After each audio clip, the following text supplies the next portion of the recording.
coming to you live and in living color from where else but Hollywood.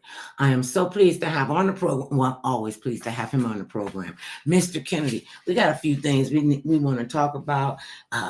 Just get your take on it. And find out what is America, what is one of the most pressing issues that we are facing collectively, and nobody seems to really start paying attention to it unless it's some crazy person. I shouldn't call them crazy because they're not. They are mentally ill. And I don't know if you know this, but I'm going to tell you anyway. 1 in 5 Americans, 1 in 5, that's 1, 2, 3, 4, 5. You're the one, are dealing with mental health issues. One of the things I've always said is if anybody need mental health and therapy, it's women and women of color. I mean, because they'll cut. And now it's affecting our young children. They're talking about our children are having some kind of toxic neurological toxic. What am I trying to say? Toxicity in their systems and around in their surroundings. And so I think it's a really, really big issue that we are not facing. Most of the time, people don't even want to discuss it. Mental health. Mr. Kennedy, how are you? Yeah, I'm doing great. How are you today? Oh, I'm doing all I can and the easy ones twice. And I know you're going to be easy. Real easy. Yeah. Oh, and he put real easy. All right. Now you started. I know he started. But what is your take on the mental health issue in America and how it's addressed? Because most of the people in this country, when you talk about depression or mental illness or anything like that, they used to tell us, a long time ago, they would say, Uncle June, he touched in the head, because maybe he is exhibiting some kind of behavior or what have you. And are we starting to address this issue? Because most people think it's still being swept under the rug, or maybe like the little kid, in the corner by themselves. Do you think that we are in America and, us regular people are able to have an honest conversation about mental health? And what's your take on that? Telling it. When we say an honest discussion about mental health, I guess that depends on who you're having a discussion with, because a majority of us, and no, be man or woman, nobody really wants to address the fact that they might have mental issues, for the most part. I mean, now as far as we will go, most of the time, some people will tell you, "Well, I see a therapist." That I will openly come out and tell you that I'm seeing a therapist, to help address some of my issues. Most of us would not tell you that, nor would we even go to a therapist to get help if we did have an issue that we needed to address. But there are so many things that traumatize people today, yesterday, will Well, traumatize people in the let's future. just live in the present and look to the future, because there's nothing about yesterday that we could fix, take back. Oh, well, yes. Wait a minute. But that's part of what You always therapy. tell me to wait I a said, minute. okay, wait a minute. That's what part of what therapy is, though. It's addressing things that you have that's bothering you. So it is addressing the past. Okay, if you had a horrible childhood, if Okay, you were I get that abused, part. Okay. you have to address that to get past that, because a lot of us do not want to address those issues, and then we continue to deal with them years and years into the future Or because we never stop to address them. or we keep it pushed down so far that we don't want any of that to come up and come out, because people have their vulnerabilities. And when you're, sharing your world and your innermost thoughts with a therapist and or a clergy, one of your pastors, your imams, whomever it is that you look up to, and you go to them and you say, this is what the issue that I'm having, and I really need some help. Because mental health was not even discussed in our household. With all the things that were being discussed, that was only thing. I take that back. Only thing they was gonna, they would just say, "Oh, Aunt Jean should have touched in the head. Okay, don't pay attention to her because she had outbursts. Don't wait." And they come to find out, well, they put a name to it. They put a name to that kind of mental health issue, post-traumatic distress order, PTSD, and a lot of people deal with and suffer from and keep quiet about the fact that they are suffering from post-traumatic disorder, because and it could get really, really bad, especially when you're coming from a terrible relationship, being abused in your own house, and then you go to war, not the same person, but then you go to war and you come back, to see, have all these thoughts and feelings in your head, and you really don't know where to put them. You don't know because you've been in combat for so long. I mean, you hear these men and women, say, "Well, I've signed up for a third tour of duty." I commend you. My hat, hair, everything is. I commend you. I don't understand war. I don't. I mean, why you would just want to fight somebody just to fight somebody? And now we got two going on, and the kids that are in college right now are protesting, and because they're protesting, do you think? No, I don't even want to get to that part yet. That's a whole nother part to the story.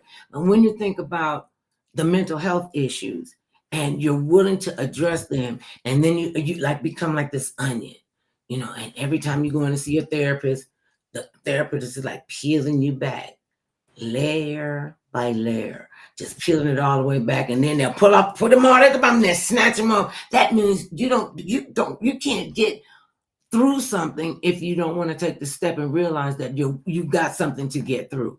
And in mental health, we don't want anybody to see chinks in our armor.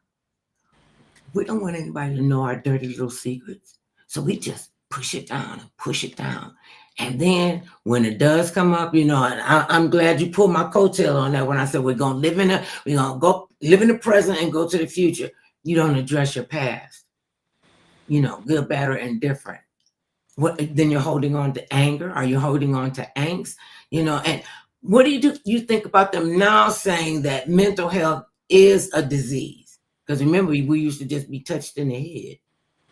Well, touching the head I mean, they're addressing it in a more humane way to say, okay, you have an issue that is not always due to your own doing. If you had something traumatic happen to you, okay, then you can't pretend like, okay, well, that did, it did not happen.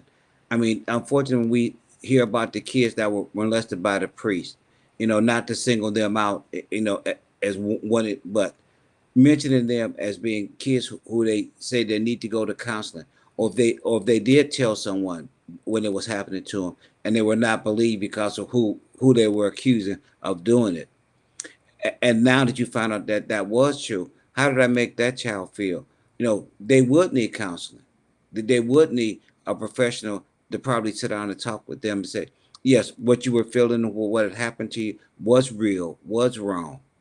And now that we are acknowledging it as a society, because now they've had lawsuits where they've sued and they've gotten money, and they run commercials now where you see a different attorney officers saying, well, if you've been sexually abused or molested in the past by a father, mother, clergyman, by whoever, here's your chance to speak up, to be heard.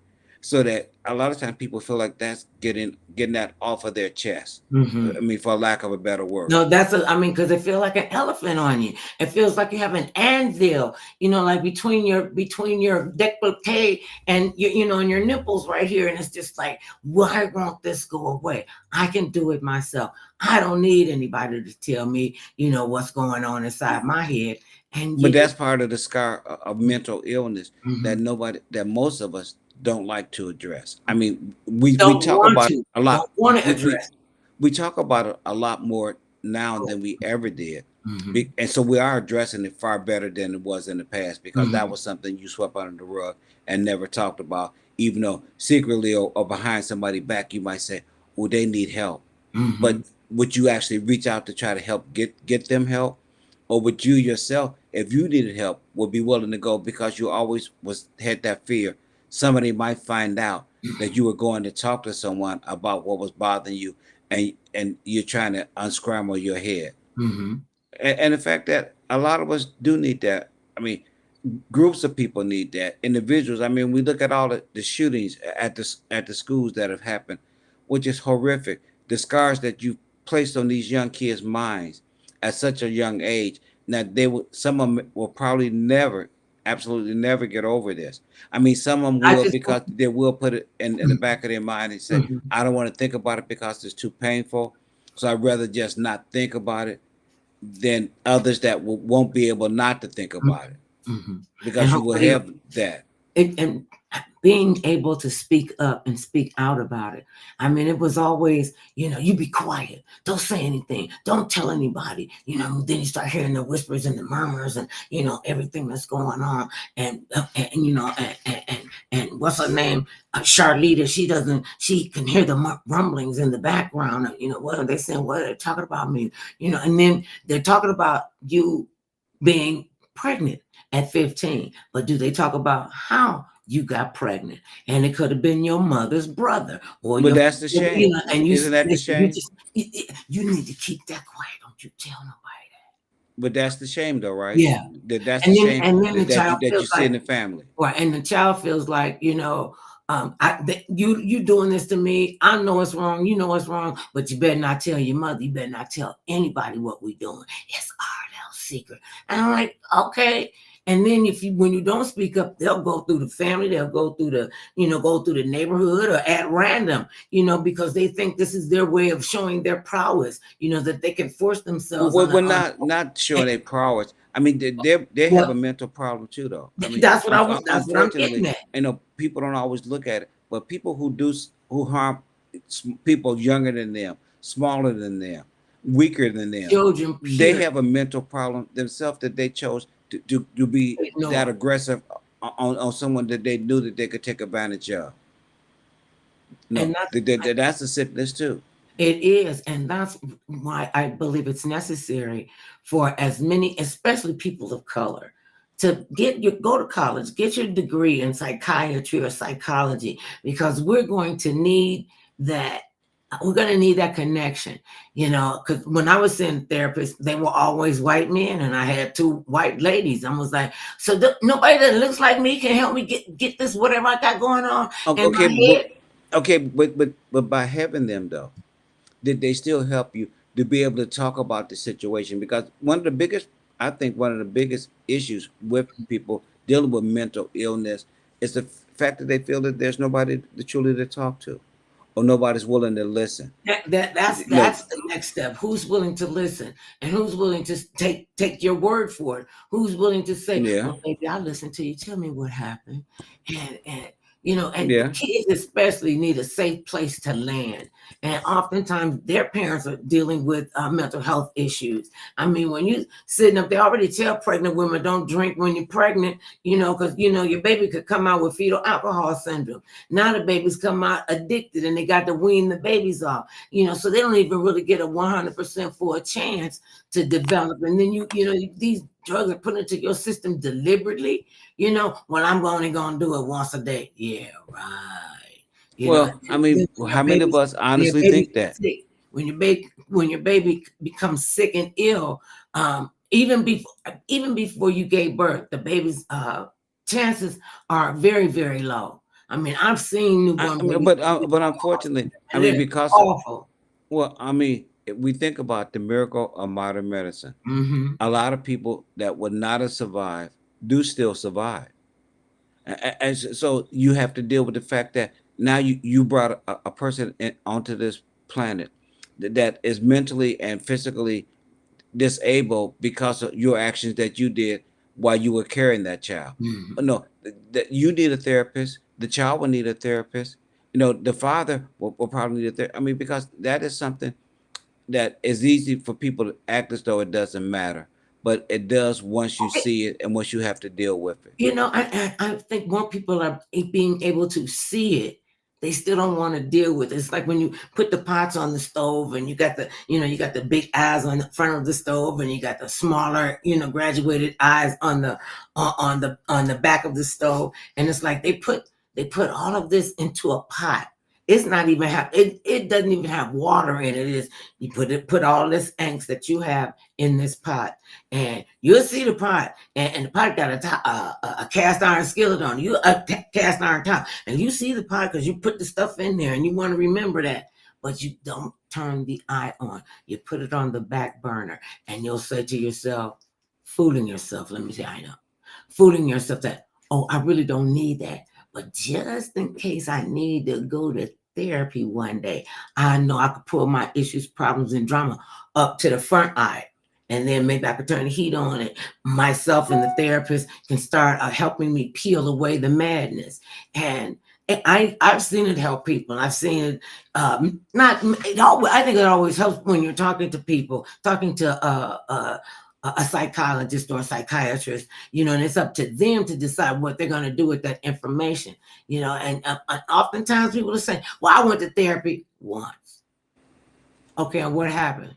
I forgot. So obviously therapy was not where you needed to be in therapy longer than one session. And a lot of people will say what flat out, no, I'm not going to therapy. I don't need an intervention. I can do this by myself. I don't need you to tell me what to do. And when Isn't that the shame? Isn't that not one to feel ashamed that you have an issue, you have a problem, and as far as wanting to address it, you don't want you're trying to avoid addressing the real issue. Mm-hmm. You wait a minute. You got a strobe light in there because you're going from now. This is a great shot of you. And then you see there you go. You fading in. Are you? I see that too. I don't. That's from my camera. I'm assuming having a power. It's a good thing you're good. A power surge where it gets bigger then gets smaller. Unfortunately, I can't make an adjustment.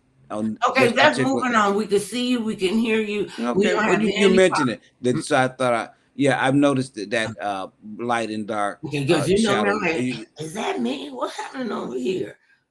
So and dealing with mental health issues, I know that personally, I know that therapeutic intervention does help.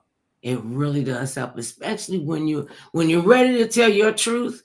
You'll start talking, and then just go. Oh, wait a minute, let me go back to 1963 because I remember that heifer tore my dress, and we was going out with our boyfriend. Okay, man, he was part her boyfriend and part my boyfriend, but he wanted to go out with me, and she tore my dress, and I don't need to be around women. I don't want women to be my friend because they vicious and they mean and they hateful and they're spiteful and they're okay. Is that all women? Is that all women? I'm talking about a personal issue. Whatever the issues are. Is that all the women that you run into are like that? No. That's impossible. I'm talking well, about. I mean, just because you said in general. Everybody. I did not say about everybody. Most of the women that I just say go through those kind of issues. Yes, and most of the women that I meet have one or more of those issues. That's how I can relate because I have one or more of those issues. And one of my big issues is I'm not going to even say it. I'm not going to even say it because the people hear it and they see it live in color for themselves. You see what I go through. He talks to me like I'm a 12-year-old child. And I'm like, I'm not a child. I'm not that delicate. You know better than anybody I'm not that delicate. Okay, so maybe when it comes to you. Don't be making your eyes all big now. That's the cute look is not working today. See, would you ever go to therapy? Would you go to therapy? Maybe you'll answer to tell the truth right here in front of America and the world. No, would I go to therapy? Out there in India. Hold on. Wait a minute. No, I'm not waiting a minute. Okay. I'm the host that says the Mother Love Show. Would I go to therapy? Yes, I would go to therapy. I have gone to therapy before. We've gone to the therapy before. I didn't think you remembered it. Okay, but see, obviously I did because I brought it up. I'm the one who brought it up.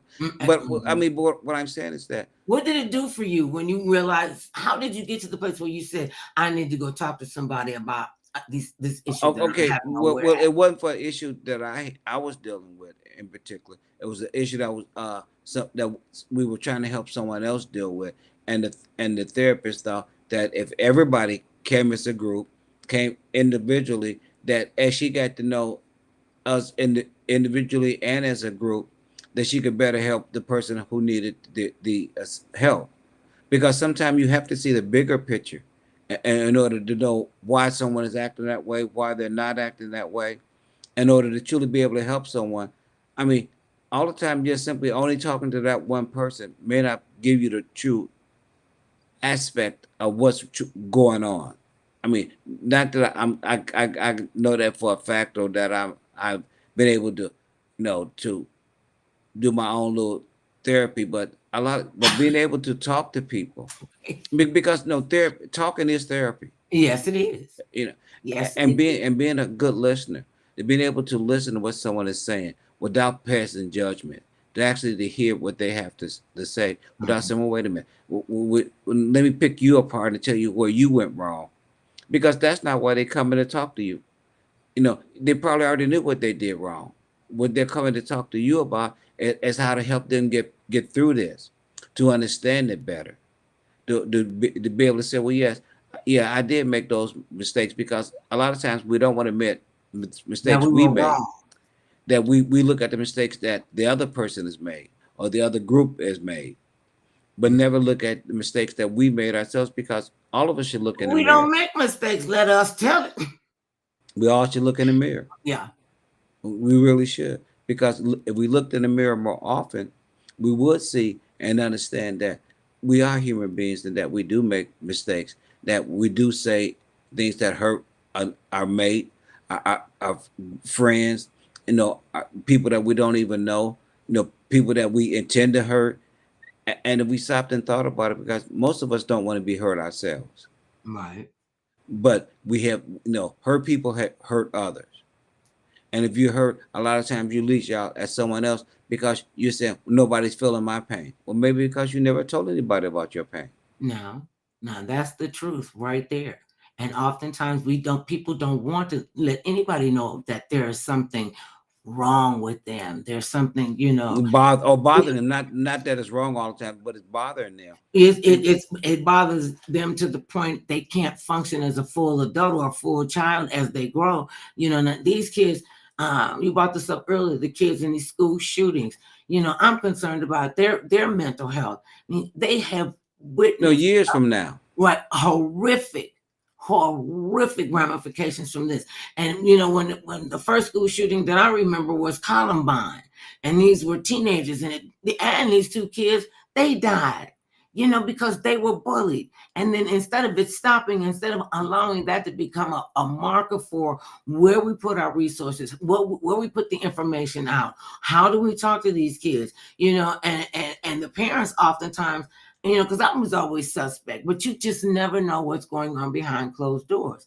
That's why I would never, if I had a teenager, I would never let them be allowed to lock their door. No, I'm gonna see what you're doing on the computer. I'm gonna see. Never having guests down there with the door closed. Okay, no. but think about this. Wait a minute. You thought when you were growing up, when you got in your teen years, you yourself thought that you were mature enough, smart enough, wise enough to be able to have your door shut and not have to have your mother fear that you may be doing something that she would not want you to be doing simply because the door was shut. That you have morals and scruples yourself dealing with the situation. Yeah, that sounds real pretty. It Well, really I mean, does. but is that the case? I Listen, mean, being I one said, of four did sisters, you? being one of five females in our household. Yes. Our mom, me, my sister, and my baby sisters. That's Yes. five women in there and two guys in there. We got the estrogen overload, right? So Okay. it wasn't even about that. I was when I was growing up, all of those things. And she said, and I would say, and I had a job since I was 14. And she was like, that's good, because you got it take too much to work on you, and maybe I could give my other kids into something. So I started taking care of myself at 14. And she was like, you got a job, I'm not buying you another box of Kotex, I'm not buying you pantyhose, I'm not. I mean, she just put all my stuff out there, and she was like, this you can do for yourself, you can do this for yourself. Then when after I left for college and I came back, then she started making me pay rent. I'm like, Mom, I'm on here for the summer. Would that psychologically someplace. So it wasn't about that didn't psychologically bother you though, that she asked you to do that? Wait a minute, psychologically. No. I thought it was great. Okay. I thought she gave that was her saying to me, okay, you are smart enough, strong enough, wise enough, yes, I believe that you can go out here and you are being a viable, productive member of society. And it's, this would be a big weight off of me taking care of, having to take care of you with just basic needs. At the time, she didn't say, well, you got to pay the rent, light bill, gas bill. We didn't have cable, but and no telephone. We had a telephone bill, and I remember when it used to cost. Okay, so how many of your other brothers and sisters They said, followed? How many of your other brothers and sisters followed in that footsteps? And mine? Yes, as far as getting a job to take care of themselves. All of them. All of them. Okay, so then your mother and is talking to y'all as being viable adults or human beings. Is that okay? Eventually, you come to the point where I was the main breadwinner. Now that you're old enough, smart enough, wise enough, you can go out there in the world and start earning a living to help the family. If nothing else, help take some of the burden off of me on having to buy stuff for you now that you can purchase for yourself because you're working. Right. And she was like that. And my brothers were like, well, I'm going in the military. We're like, can I get the room?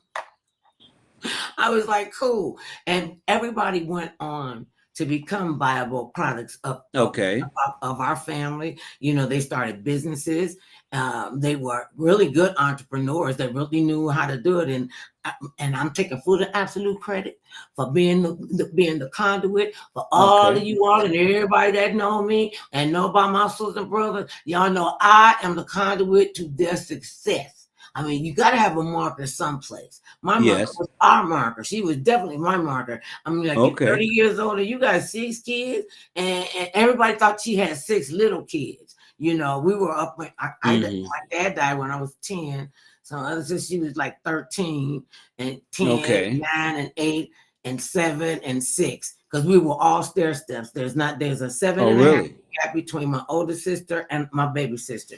So she was on it. She was on it. I used to watch her and just one day it was like 3 of us graduating from high school. And at the same time. And it was really overwhelming for her. And I said, well, Mama, you don't have to get my stuff, and I got all of my stuff. And then when I got all of my stuff, she was like, take that dress back. I don't know what that is. I had a big cape and hot pants. And she said, you're taking it back to the store. I said, but I bought this with my money. I don't give a flying rat's patootie. And you know what? No rat's patootie. What, you're not walking out of here in that whole looking outfit. I'm like, well, the hoes got, she told me if you don't take that dress back, I sure will. Well, the hoes got, hoes get love too. Some of my best friends are prostitutes, and I'm like, did you? Yeah. I just said some of them. I got maybe 3 they used to be, and they was working. And they had mental health issues, so it runs a gamut of family. It runs through the gamut of of genes. It comes through most of the women. I got a question. I have a question for you, mother. And people say about that. Oh, look, she over there jumping off that pole and everything. Who she thinks she is? And she'll tell you, I make more money in a day than you will make in a month. You could call me any kind of name you want to. Just don't call me late for breakfast, lunch, dinner, and supper. Pat out. One time I tried to union. Now a question. I did try to union. Okay, shut up. I went off track. Okay. Yeah, you about to go off. I've got a mental health issue, and people would just listen to me. Okay, and do what I tell them to do. Then life would be so much lighter, so much easier, so much cooler. But no, do y'all want to listen to me? No, you just run out the street and just go buck wild, and I gotta come out there looking for you, drag you behind. Oh, that's a flashback. Okay, I have a question. Before Kennedy. Okay. Now, I'm listening.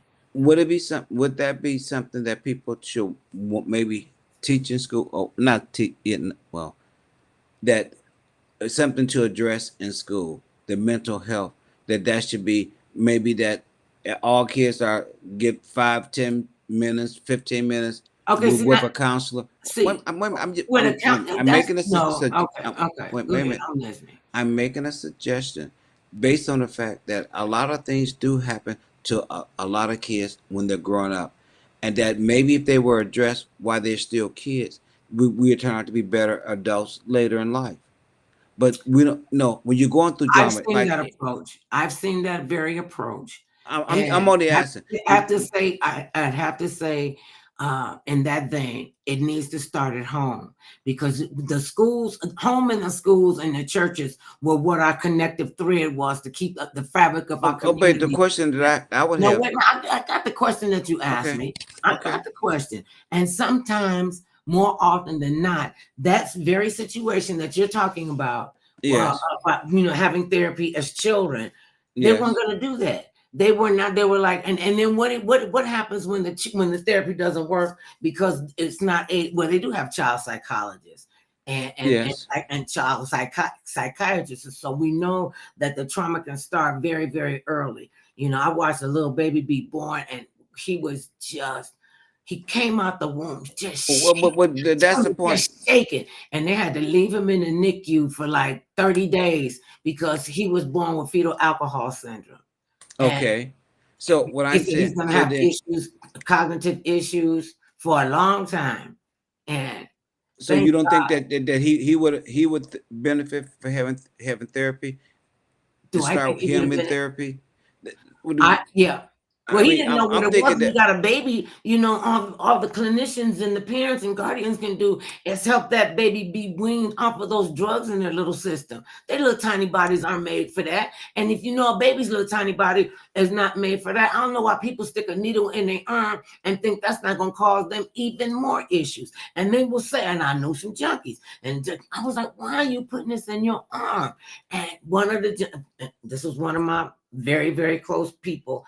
And I kept saying, why, he got what they say, all with the wrong people, and, even when we were growing up, he seemed kind of like the fella that, I'll go along with whatever you want to do, no matter how crazy it is, and we would be told, okay, so you're going to follow behind your friend. So what if your friend jump off a roof? You going to jump off the roof with him? Well, yeah, if he my friend. If he my friend, he'll hold my hand. I was like, what? So, to look back at it in retrospect, people could see the signs, and they said, oh, he'll be all right. He'll grow out of it. He'll be all right. He'll get through this. How is he going to get through it if he doesn't know what path to go down? How is he going to even know to start the path? And they don't want to tell the children, what they did when they was drinking and doing drugs while that baby was gestating in their system. And then you got a whole nother generation who are dealing Well, with that's why mental issues. And my but concern that is, was the question that I was asking.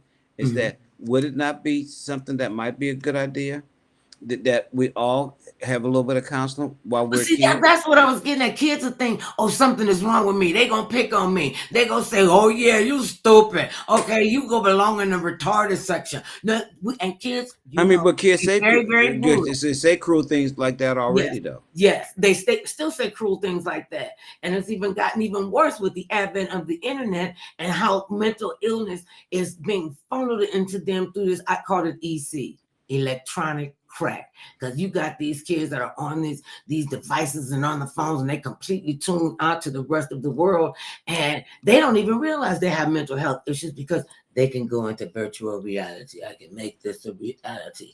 And I'm concerned that artificial intelligence is going to make them make us even lazier to do stuff. I mean, we What, already got lazier lazier, or will it make us a lot more evil efficient. or no, well, efficient and Mm, evil because you're hiding behind something else. It's mm, not you presenting yourself is one of the reasons why we talk about the horrors of the internet on mhm. how people hide behind their email or hide behind that text or post that they put up Mhm. because you don't know that it's them that is saying these And they don't have to horrible say bad so. words. But they said, I thought I heard something about everybody has a QR code, and yeah, I got a QR code. From to make donations. I'm starting my make donations for the kids for the Christmas. I'm Santa's helper in the hood. I'm telling you, that's what I do. And I'm also Mm-hmm. a fallen angel. So you'll have to see me in a big giant Christmas stocking, in the next few weeks. And because I want to talk to you before your kids go back to school. I'm just kidding. Whatever you can donate, we would appreciate. And my thing is, because kids can be so cruel. How do you tell your classmate when you're 8 years old, I'm in therapy? First of all, they're not going to know what the heck that means. When you say they ain't gonna know what, we have to break it down to their level. I believe that they can be, they need to be taught how to self-regulate, even with a mental illness, and there are different degrees of mental illness. I think most of us have like a smidge of mental health issues. I know I do, because like I said, if everybody would do what I want them to do, we'd be in a much better place. But who am I to tell everybody what to do? I understand that, but I also understand that working through your daily processes, and it's got to be daily. It can't be, okay, well, yeah, I work on myself on Sunday. yeah, I come to church, and by Wednesday, forgot about it. Then you got to see with Friday, and then you get Saturday, and like, oh, Lord, I got to get me an outfit for church. And I think we make life a lot harder on ourselves, even with the mental health industry. okay. Even when the pharmaceutical companies knew that they were putting a drug out here that was 10 times more addicted than white sugar, which is just damaging us, and people were starting to live off of opioids, from a sports injury, a car accident, and they knew that this was a drug they could get addicted to. Fentanyl. I had never heard of it until they said, because it was no need used for me to know that. Okay, but fentanyl was used in hospitals. Right. In the anesthesia tube. I've been knocked out by the anesthesiologist. Okay, well then, it was a medicine that was being used for good. Mm-hmm. That somebody one day decided, hey, maybe I could use this for a different purpose than what it was originally, designed for. Mm-hmm, mm-hmm. I mean, it was to numb the pain, to kill the pain. Okay, well now they're saying, and they told me the high wasn't too bad either. Well, I mean, they gave me opiate, they did opiates. I've had them before whenever I had to have a surgical procedure, and and they take you down to the recovery room and let you know everything was all right. And I was like, okay, oh, I was in dreamland. Tell me I'm not back on earth. These are the best drugs I ever had in my life. Get another hit with them. Really? I know why they call them pharmaceutical drugs, because should nobody be walking around trying to say anything under the influence of drugs and or alcohol, because liquor don't lie. And then you put something else in your vein, you're jacking up your whole body. It's like, do you really want to be this sick? No, my love, you don't understand. I need to get my fix. I'm like, no, you need to get someplace where we can get you a bath and get you to the doctor, because when the last time you took, I mean, I've seen it. I've literally seen it destroy families. I mean, I've lost a lot of friends to the drug scene, and especially when they start freebasing. Okay, that's why everybody had a pipe. Everybody had a pipe. Okay, but that's why I was asking you, would this may be another thing? I mean, see, no, I don't think school is the be all do all of everything, but it's a place where you are a captive audience on a daily basis. That a lot more good may be able to come out of that time. Okay, just like our grandkids, they have that study hall period, which is for them in a sense free time to unwind. Mm-hmm. Well, maybe part of that unwind time could be used to get out, feelings of things that are happening to them that's bothering them. I mean, one of the facts that I think we overlook is that people need outlets to be able to talk about what's going on, and maybe some of the horrible things that happen would not happen for as long as they would happen, because you were able to start talking. See, when you don't feel that you have anywhere to talk or anywhere to go, in a sense, and most kids, as kids, we do feel that we don't have anywhere to go. Nobody's going to listen to us, or they're going to blame us, or they won't believe you. But they'll blame you, and that's the worst part, is that you think that a lot of times that something bad happened to you is because of what you did, and it's never some kind of way you did something wrong because you're young, because you're young, only child, because there is no they to blame everything on. At least we had 5 other they. They did it, they ate it, they said it, they took. I was there. I was looking up there, and I saw what was going on. And Yeah. it's really, and kids especially need to know that there's a safe place to land, and a safe place that where they can come to, and they can get some care, get some guidance. And it's so important, and not to be judged. And one of the great things Yes. about our mother, well, I'm talking about my 1-6. That's how we used to. That's my 1-6, and I wanted my 1-6 to be the brain. Y'all could, I got the Oh, brain. Oh yeah, they would tell you, oh, that's my 1-6 you talking about. okay. My older sister, she had her 1-6, and that was at the heart right here. And it was like when she was around, and all of us are around. Everybody just doted on and just loved my sister the whole time. You should see the baby pictures. She was such a beautiful child, and she didn't walk till she was 3. And Really? because everybody carried her everywhere she went. She was the first granddaughter. Oh my God, she got everybody's attention. And you know how grandparents can be. Okay, And so you can have the baby, but I want the baby to come with me all the time. Then it was just really great. And they needed okay, to how have come your somebody. mother didn't say no to put that child down? Huh? How come your mother didn't say put that child down, let her walk? They thought she couldn't walk. And she went from mama's arms to daddy's arms to grandparents' arms to auntie arms. What was the purpose of her having to walk? They took her every place. And wait a minute, this was the funny part. Oh no, they said she wanted something off of the table or something in the living room, and they said she just got down off the couch or the chair that she was in, walked over like she had been like grown people, walked over and got whatever she got. And everybody is in the living room going, wow, she took her first step. I didn't know she could walk. She said, I know how to walk. She didn't do like baby steps. She didn't do the waddling. By the time she was big enough, and the only reason why they stopped carrying her is because when she went to sleep on her, they was dead. She was dead baby weight. You just put her on Yeah. get on your arm, they just pass right out. And you feeling all that weight. They were like, I think she woke up from a nap because they was Oh, like, really? I think she woke up from a nap. Because she loved a nap. I didn't like napping because that meant I was going to miss something. So I'll take my Well, naps. I always thought naps were a great thing. Well, you still think naps are a great thing. Your cure for everything is, what's wrong with you, baby? Take a nap, it'll be all right. Not a Well, pill, not a painkiller, not a nothing. I could be bleeding out the side of my head like this. He said, babe, what's wrong? I'm bleeding out the side of my head. Oh, take a nap. It'll stop bleeding. well, because truly, pharmaceutical companies It's will be not gone out of true. business. Oh, yeah.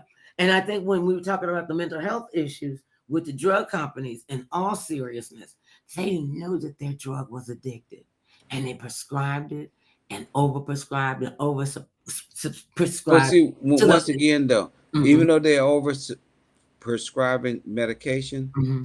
if it wasn't an appetite for that For demand okay. to have these But drugs, they got good or addicted bad, because they had an injury, and their orthopedic well, surgeon and mental health care physician, whomever it was, the therapy person, whoever it was, they were, giving these drugs to help them learn to walk again, go through physical so they were therapy and bruised all then. of that. And they So were, the drugs got her bruised. well, yes, they did. And I want to know who these doctors are, because you cannot to this day get fentanyl without a prescription. And you shouldn't have You fentanyl can from without China. any prescription. But they can make it, like they learn to make You can get it methamphetamine. from China. Huh? Now when you can get it from China. They keep telling you that the Don't help. biggest No, don't supplier. help. No.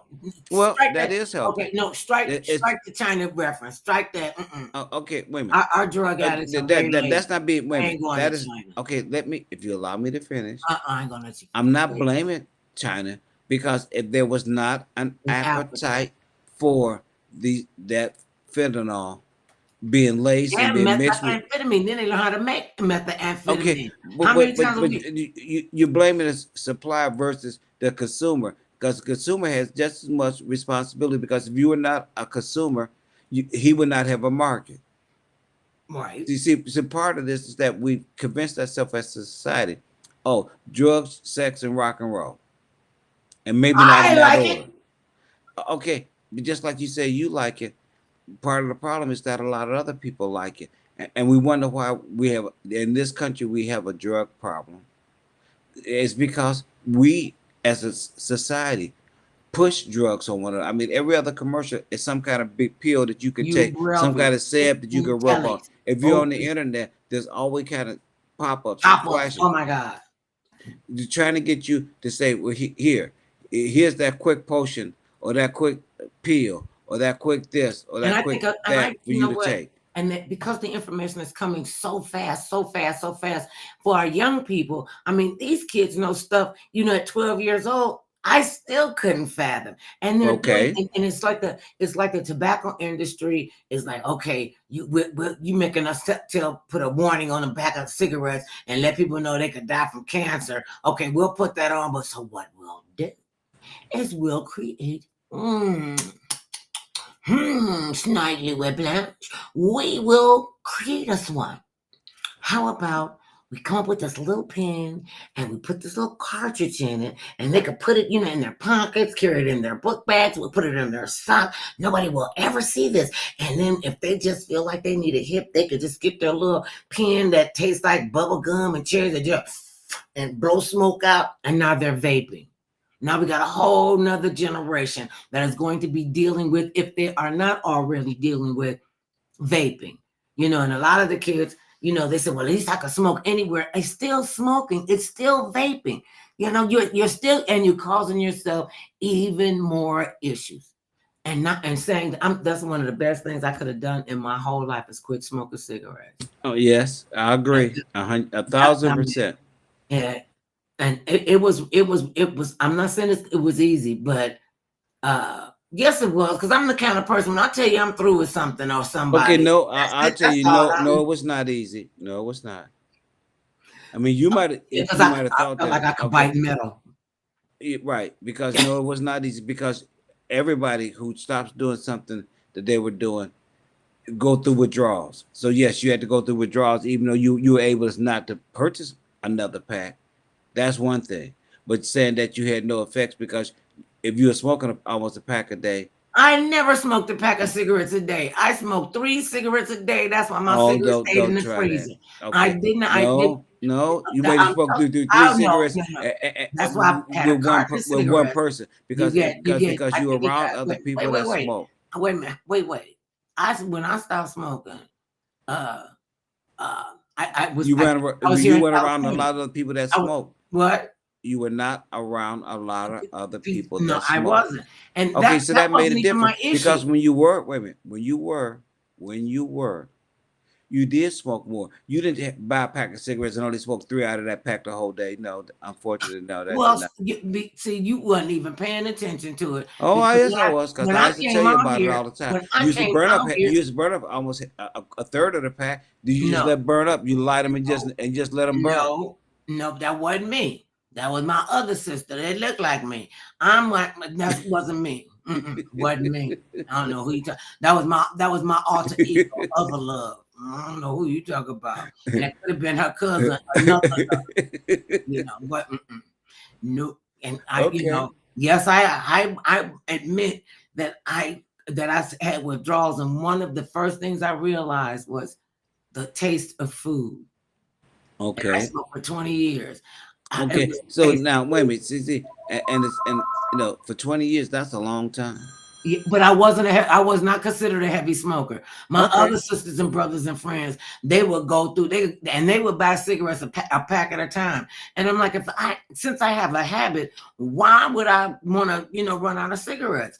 And I lived in California, but back in Ohio, I was like, I'm not getting up in the middle of the night to go get a pack of cigarettes. I'm not going to be smoking a cigarette when I first wake up.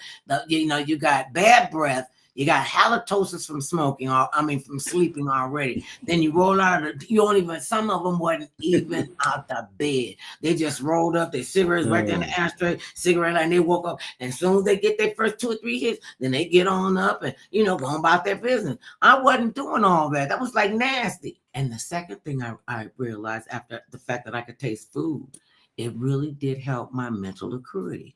I wasn't so foggy.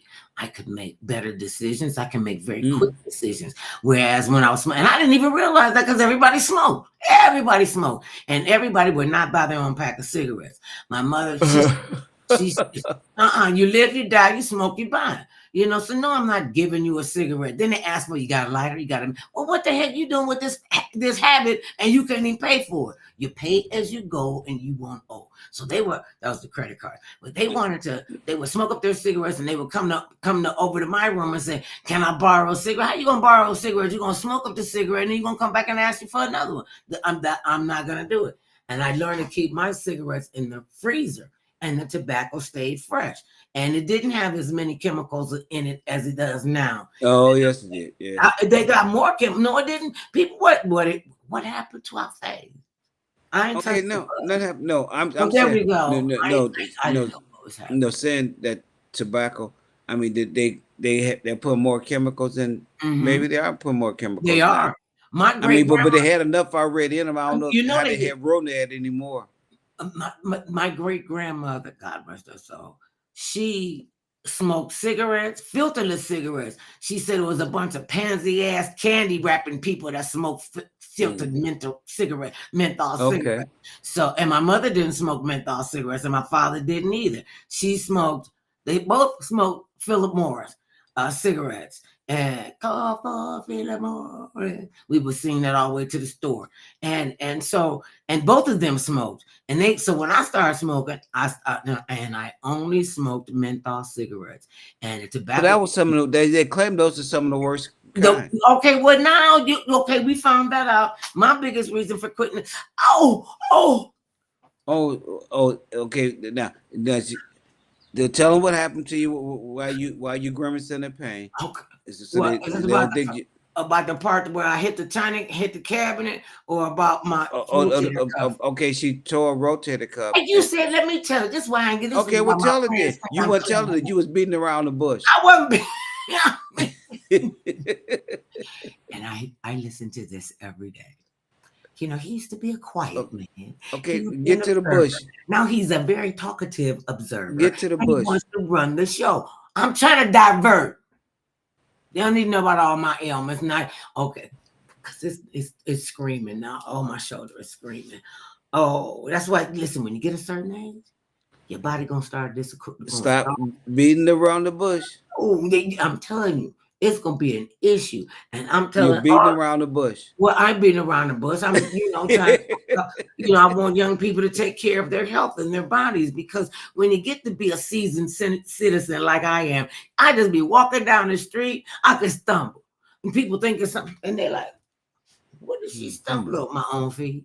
And I don't know if you guys know this, but what do you tell me? I am the whattest that you've ever known, because I walk. Because you're always walking into something. I mean, even though you got glasses on, they obviously they ain't doing enough aiding this they shit because you. Okay, so did I not tell you that we grew up with don't put your business in the street, and you're like, okay, let me tell you. You the one. Wait a minute. I put your business in the street. I was just. Did you premise? When you put your business in the street, when you went, oh. So I didn't do that. How is that my business in the street? I could have been having a menstrual cramp or something. Oh, I tore my rotator cuff once, and this was actually twice. I had 2 tears on this side, and I had a tear on this side. Not at the same time. These 2 came in at the same time, and then I'm right here. I was working with my one wing, y'all. I was cooking with my one wing. He would have a sling on me, and I'm looking like, oh, I'm ready for the old folks home. I'm not doing that. And so when I went to the orthopedic surgeons, and I went to at least 2 of them. I think I went to 3 of them because Bill was gone, and he found out. He was like, "You better get your butt in here. Let me see what's going on." And he said, "Okay, I'm not going to recommend to get your shoulder.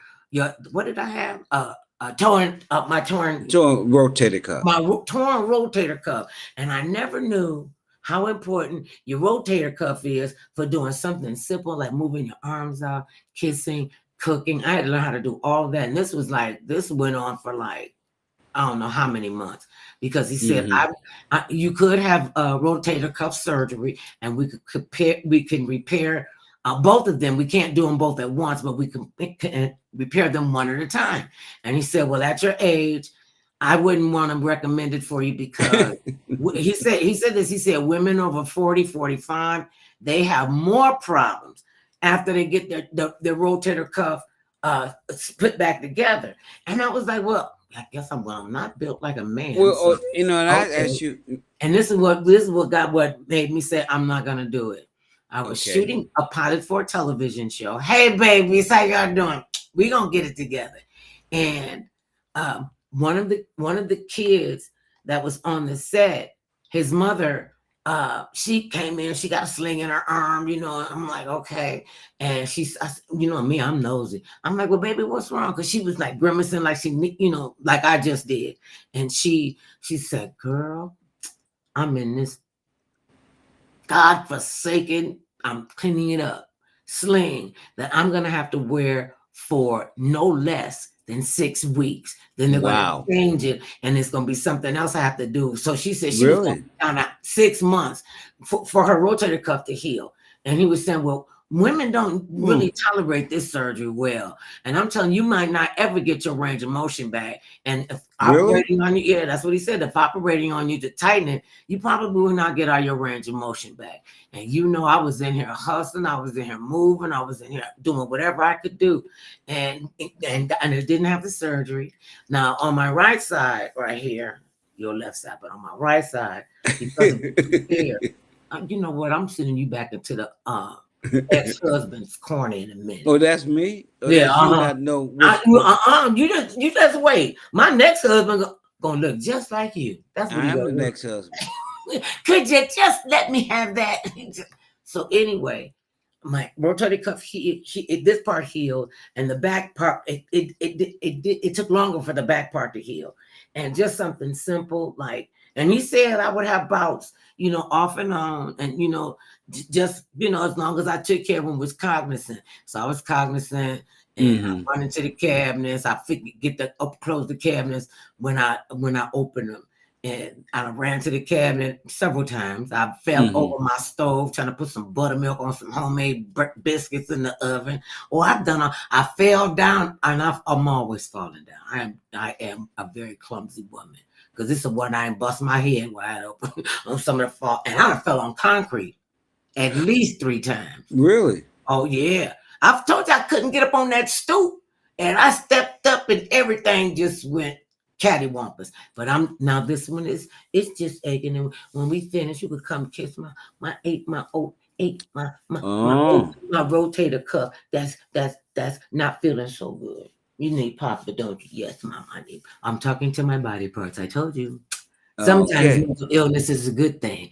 And what I found when I'm talking about that, I found out, and I didn't realize this, because most people that have, I won't say everybody that has mental health issues, but most of us, because I think everybody got an issue, and it starts up here in the brain, or it starts here in the heart, is you got to look out for yourself. You got to take care of yourself. You don't know. I didn't know I had a mental health issue till it was, because I had some new issues. I didn't have a lot of issues from my past, because being as a child, because I dealt with them, and then I get a whole new set of issues. People want to be all in the pocketbook. What's wrong with you? You just a heifer. You won't pay my college tuition. You don't want to pay my rent. I need you to pay I'm like, can you go get a job? Go get a job. A novel idea. Go get a job. So, I don't want to get a job. Well, I'm not opening up my pocketbook to you, not nary a time again, and you have to put your foot down. And I was having, which foot do you put down first? I put down my right foot first, put down my left foot first, because I need my right foot for kicking. See, a balance, you got to have leverage with your right hand.